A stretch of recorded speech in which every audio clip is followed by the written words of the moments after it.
സംസ്ഥാനത്തെ ആദ്യ ഗോത്രവർഗ പഞ്ചായത്തായ ഇടമലക്കുടിയുടെ വികസനത്തിനായി കൂടുതൽ പദ്ധതികൾ സർക്കാർ ആവിഷ്കരിക്കുമെന്ന് തദ്ദേശ ഭരണ വകുപ്പ് മന്ത്രി എം. രാജേഷ് ഇടുക്കി ഇടമലക്കുടിയിൽ പഞ്ചായത്ത് ഓഫീസ് ഉദ്ഘാടനം ചെയ്ത് സംസാരിക്കുകയായിരുന്നു അദ്ദേഹം. ഇടമലക്കുടി പഞ്ചായത്ത് ഓഫീസ് സ്മാർട്ട് ഓഫീസായി മാറിക്കഴിഞ്ഞുവെന്ന് മന്ത്രി എം. രാജേഷ് പറഞ്ഞു. ഇടമലക്കുടിയിൽ റോഡിന്റെ നിർമ്മാണം പൂർത്തിയായിരിക്കുകയാണ്.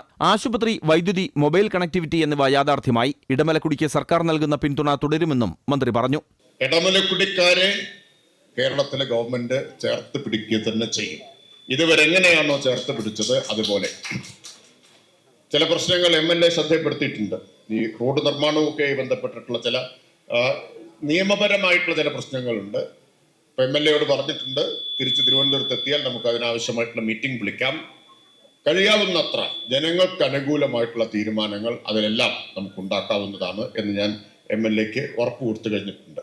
സ്മാർട്ടിലൂടെ ആദ്യ സർട്ടിഫിക്കറ്റ് ചടങ്ങിൽ വിതരണം ചെയ്തു. 2010 നവംബർ 1-നാണ് സംസ്ഥാനത്തെ ആദ്യ ഗോത്രവർഗ പഞ്ചായത്തായ ഇടമലക്കുടി രൂപീകരിച്ചത്. ആനമുടി സംരക്ഷിത വനമേഖലയ്ക്കുള്ളിലെ 24 സെറ്റിൽമെന്റുകളിലായി മുതുവാൻ വിഭാഗത്തിൽപ്പെട്ട ഗോത്രവർഗ്ഗക്കാർ താമസിക്കുന്ന സ്ഥലമാണ് ഇടമലക്കുടി. ഇവരുടെ ജീവിത സാഹചര്യങ്ങൾ വളർത്തുക എന്ന ലക്ഷ്യത്തോടെയാണ് മൂന്നാർ പഞ്ചായത്തിലെ ഒരു വാർഡ് മാത്രമായിരുന്ന ഇടമലക്കുടിയെ സ്വതന്ത്ര പഞ്ചായത്താക്കി 2010 സർക്കാർ പ്രഖ്യാപിച്ചത്. ഇതുവരെ ദേവികുളത്തെ ക്യാമ്പ് ഓഫീസിൽ പ്രവർത്തിച്ചിരുന്ന ഇടമലക്കുടി പഞ്ചായത്ത് ഓഫീസിൽ വനിതകളടക്കം 13 ജീവനക്കാർ ജോലി ചെയ്യുന്നു. കാട്ടാനശല്യം ഒഴിവാക്കാനായി ഓഫീസ് കെട്ടിടത്തിനു ചുറ്റും ട്രെഞ്ച് നിർമ്മാണം പൂർത്തിയായി. ഉദ്ഘാടന ചടങ്ങിൽ എ. രാജ MLA അധ്യക്ഷനായിരുന്നു. ഡീൻ കുര്യാക്കോസ് MP, ത്രിതല പഞ്ചായത്ത് ജനപ്രതിനിധികൾ തുടങ്ങിയവർ പങ്കെടുത്തു. അമൃത ന്യൂസ്, ഇടുക്കി.